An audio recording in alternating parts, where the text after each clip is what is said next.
What's up, everybody? We just got back from Atlanta. Oh, what a weekend. I can't wait.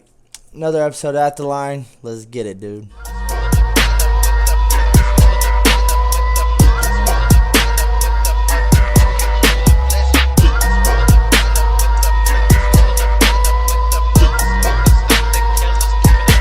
Bitches at my burial, tryna touch. 6 or gray, no running blood. Skull to feet, he covered up with dead vice, grows a liquid dust. Suicidal hollow. What's up, y'all? How was y'all's weekend? Because mine was freaking awesome. Where do we begin, man? My buddy Rattlesnake, a.k.a. Matty Tight, Matty Wright, came out, flew from Texas. It was such a freaking fun weekend. We had such a blast. I loved, trying to show a little hospitality and bring him out here for some Georgia racing. We'll kick things right off into Friday, picked up my boy Matt, took him out. We had a good little time waking up for that doubleheader on Saturday. Kyle Busch, man, if he's in the 51 and in the truck race, you might as well put your money on him because it's a done wrap. What can I say? Typical start to finish Kyle Busch show. This is what it is. Take it with a grain of salt and move on. Nothing really happened eventful in that truck race. Shout out Austin Hill. Had a good run, Georgia boy. The Xfinity race, though. Dude, I don't know. I mean, I'm just going to say race of the weekend right there. The Xfinity race did not disappoint. Martin Truex was back in the 54 Joe Gibbs racing car, and he hasn't raced in like 10 years, and he was putting on a clinic. I mean, that car looked so good, and he was so fast. It was like, oh, well, Truex dominating this, which is kind of cool because, my boy Nathan, he's a Truex guy, and I was kind of hoping he'd win for him. But, that late speeding penalty, it kind of came back to bite him. He came all the way back to the front, but he got him up just a little short. There was a lot of events going on in that race. We had Brandon Jones getting dumped by Brett Moffitt, wrecking both of them. Noah Gragson got tagged. Little calamity, it's okay. We get a little wrecking in there. Noah would not be held down, though. They got the car repaired, had some pit road hiatus where he's trying to fix his car after Daniel Hemrick overshoots his pit, and Noah backs up and freaking almost hits Hemrick's crew guys.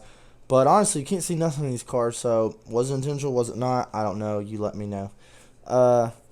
That'll come back down at the end of this story. The Josh Berry gets loose or spun off force, wraps it up, and goes digging trenches in the infield. Look, get rid of splitters or get rid of the grass, blah, blah, blah, blah, blah. You don't fuck up the grass in your car if you don't drive it through the grass. That's end of story. I don't know. I mean, I hate to see it. I think something's got to be done. I doubt they're getting rid of the cars, so maybe the turf. People are like, get the turf. So what happens when they get the turf and it still happens? Or they slide even faster because there's less resistance and they hit the wall harder or something. I know there's all kinds of scenarios. Blah, blah. Justin Allgaier shows up. He was the second best car all day. He gets the dub as Truex hunts him down, but Truex can't get to him. Really happy to see Alligator get him one. Boy, it was a cool, good-looking car. And then, what? There's a fight on pit road. Daniel Hemrick sneaks up, 1-2 combo. Noah Gragson starts throwing haymakers.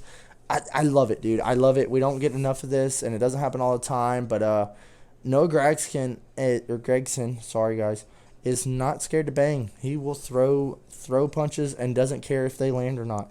I love it. I want to see it. Don't come up to a guy and grab him by the collar and expect him not to hit you. And that's what happens all too often. But Noah Gragson is throwing moneymakers. It was awesome to see. Whose side are you on? I don't know. I like both the boys, but I love the rowdy figure of Noah.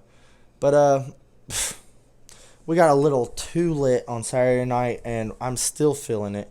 But we wake up Sunday, and it's race day. The weather was beautiful. It was great. Springtime. It was a little chilly, I'll admit, on Saturday. But Sunday was a lot warmer and a beautiful freaking day. No rain in the forecast.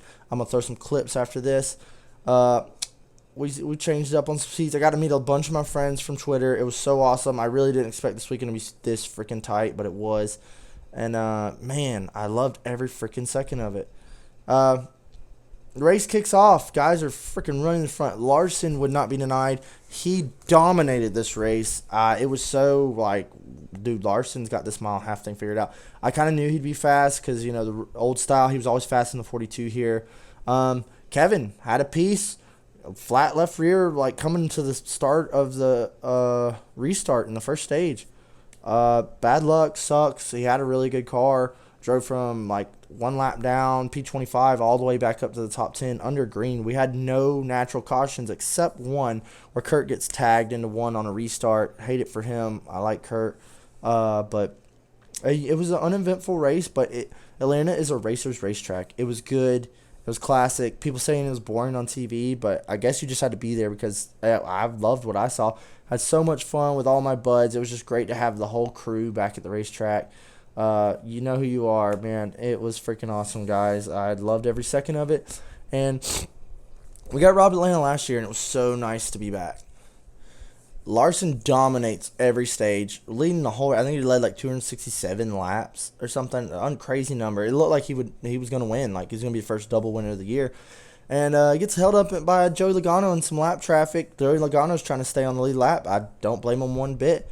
And Larson gets held up, and here comes Blaney with his tire management. Hunts him down, passes him with 7 to go. That's like my third Blaney win I've been to. I like young Ryan Blaney, man. He's kind of turning it on. Well, I hope this isn't his only win of the season. I'd like to see, you know, some more pizzazz from the 12 team. But it's good to see they got some speed going the right direction. You know, Penske's first win of the year. I wouldn't have expected Ryan Blaney to get that. But Larson got a solid second, dude. Can't be mad. You can't win them all.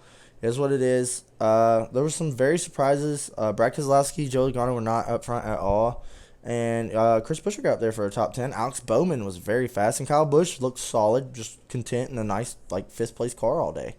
The race was good. Awesome to see Blaney win. We had a Toyota, Chevy, Ford winners of the weekend. How much diversity do you want? It was great. But solid Atlanta race weekend, guys. Let's get to that next weekend. I've told y'all before. I'll say it again. We're going dirt racing this weekend. Dirt racing on a track that's not a dirt track. It's Bristol with some dirt on it. The more footage and, you know, stuff I've seen of this dirt race, the more it's intriguing me than I thought it would. However, I'm still not a fan. I would have appreciated a real dirt race at a dirt track. But the show goes on. I got to watch it. I got to root on Kevin. I got to root for my boys. I think it's going to be an all-around shit show. Like Larson was saying, is he does no advantage. It's not really a dirt race, and we have no idea how these cars are going to drive. Yeah, we're going to have some heat race practices and stuff, but I like garage guys have been saying, this is going to be like a wild card Talladega race. Like, I don't know who's going to be fast or who's going to be not, and you really can't expect your like normal guys. Like, this is going to be just a scrap shit show shootout. Like, what if freaking Ryan Newman wins it? What if, like, you know, Ryan Preece won it or something? Some Corey LaJoie. Like, I don't know who. We could get a crazy winner. Or, you know, Kyle Larson or Christopher Bale could stink it up and dominate the thing. I don't really give a shit for the whole heat race thing. I throw all 40 on there and run the bitch until there's no one left. But that's just me. I'm not a traditional dirt racer. I'm not against it, but I just don't know a lot about it. We'll watch either way, guys. See what's going on. The truck race is going to be the one to watch. Like, pretty much everybody's in the truck race. It's going to be like an all-star truck race. So, if you're not tuning into that, you're fucking up. Anyways, guys, I got a bunch of clips and throw some pictures of them shit at the end of this video. Check them out. Subscribe. And tell me what you think. Also, guys, big news coming. As my boy Rattlesnake came out here, he had a little co-host challenge on the show, Chairgating, with his podcast, and it was sudden death, and your boy took the title. I will be co-hosting Chairgating Podcast. I'll still be making videos on here. I'm super stoked for all the content and stuff got going on. Got big things coming up in the works, trying to look up some stuff. Might have a lot more races in my lineup. But shout out to my boy Matt, dude. I'm like, this is awesome. We got big things coming, and it's just so cool to finally be like noticed a little bit. And like I don't even want to call it hard work, but more just like persistence paying off and actually doing something with all this NASCAR shit I do. But man, it's gonna be cool. Check me out on Cheergating Podcast, Instagram, Twitter, Facebook, whatever. Follow us on YouTube. It's gonna be some big stuff coming and some funny ass content. But yeah, man, follow me over there. Shout out Matt. Shout out Nathan. Shout out Justin. Oh, let's go racing, guys. Y'all have a good week. Enjoy Bristol. Peace.